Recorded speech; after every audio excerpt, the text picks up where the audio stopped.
It was a chilly Friday night when 5 friends Jake, Emily, Sarah, Mark, and Ryan gathered at Emily's house for a sleepover. The cozy living room was filled with laughter, blankets, and a scent of buttery popcorn. They had planned an entire night of fun, with movies, games, and endless chatter.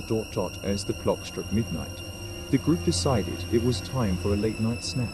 Emily suggested they make hot dogs, and everyone eagerly agreed.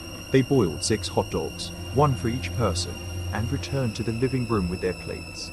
The friends were so engrossed in their conversation and games that they didn't notice anything unusual. Jake was the first to finish his hot dog, and feeling hungrier than the rest, headed back to the kitchen to grab the extra one. But when he reached the pot, he found it empty. Confused, Jake turned around and counted the group, including himself. There should have been 5, but as he scanned the room, he realized there were 5 people seated, excluding himself, on the floor, laughing and talking. He quickly counted again, hoping he had made a mistake. 1, 2, 3, 4, 5. Jake muttered under his breath, his heart starting to race. He felt a cold shiver run down his spine. There was no mistaking it.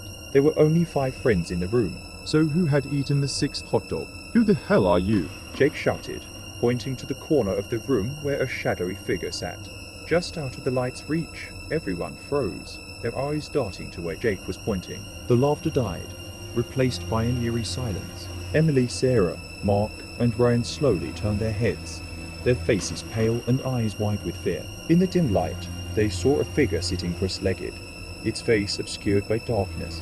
The figure stood up slowly, and as it stepped into the light, the friends gasped in unison. It was a boy around their age, with hollow eyes and an unsettling grin. No one recognized him. "Who are you?" Emily asked it, her voice trembling. The boy didn't answer. Instead, he continued to smile, a chilling, unnatural smile that sent chills down their spines without warning.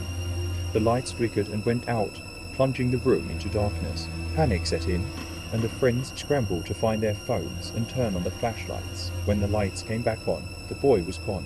They spent the rest of the night huddled together, too scared to sleep, each one wondering who or what they had just encountered. The sleepover that was meant to be filled with joy and laughter turned into a night of terror they would never forget. From that night on, whenever they gathered, they always made sure to count themselves before and after every meal. Haunted by the memory of the mysterious boy who had joined their sleepover uninvited,